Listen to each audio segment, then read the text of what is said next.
नमस्कार, मी हर्षास किचन मध्ये तुमचं खूप खूप स्वागत आहे। तर इडली, डोसा, आप्पे याबरोबर जी आपण खोबऱ्याची चटणी खातो, ओल्या नारळाची चटणी, तर ती आज मी दाखवणार आहे। चला तर बघूया कशी बनवायची।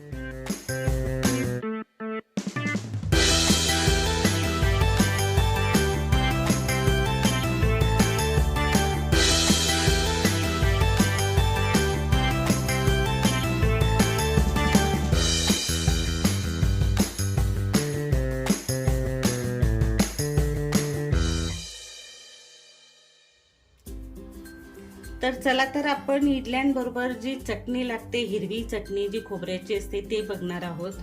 तर आपण त्याच्यासाठी एक मिक्सरचं भांडं घेतलेलं आहे। त्यामध्ये 1 वाटी आपण ओलं खोबरं छोटे छोटे काप करून घेतलेले आहेत आणि त्यात कोथिंबीर आणि ही डाळ आपली चिवड्याची डाळ सुद्धा म्हणतात, डाळवं सुद्धा म्हणतात, फुटाण्याची डाळ सुद्धा म्हणतात। तर ही अर्धी वाटी घेतलेली आहे आपण आणि 4 हिरव्या मिरच्या। तिखट आपल्याला आवडेल त्या पद्धतीने घ्यायचं, कमी जास्त करू शकतात।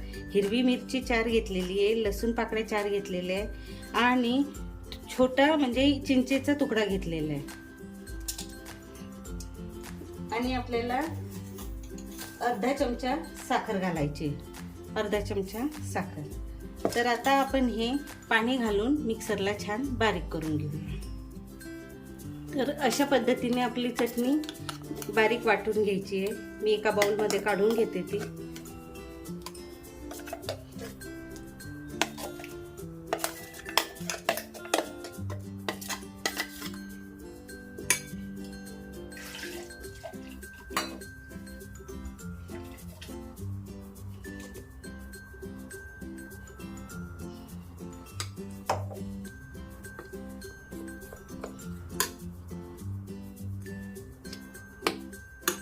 आणि यात चवीनुसार मीठ घालून घ्यायचं।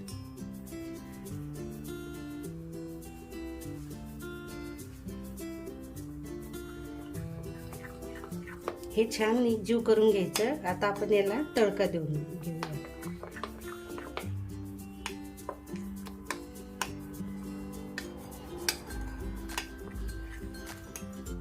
चला तर आपण तडका तयार करूया।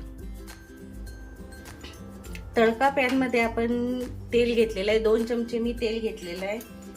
त्यात आपण मोहरी घालून घेऊया, 1 चमचा जिरं घातलेलं आहे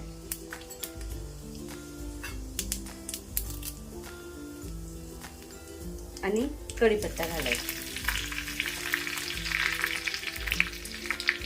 तर आपला तडका तयार आहे, आपण चटणीत घालून घेऊया।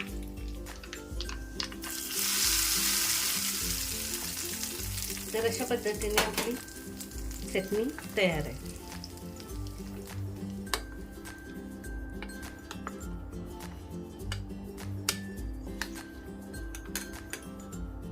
तर करून बघा, अशा पद्धतीने केली की खूप छान लागते चटणी, आंबट गोड छान चव असते त्या। तर करून बघा कशी लागते।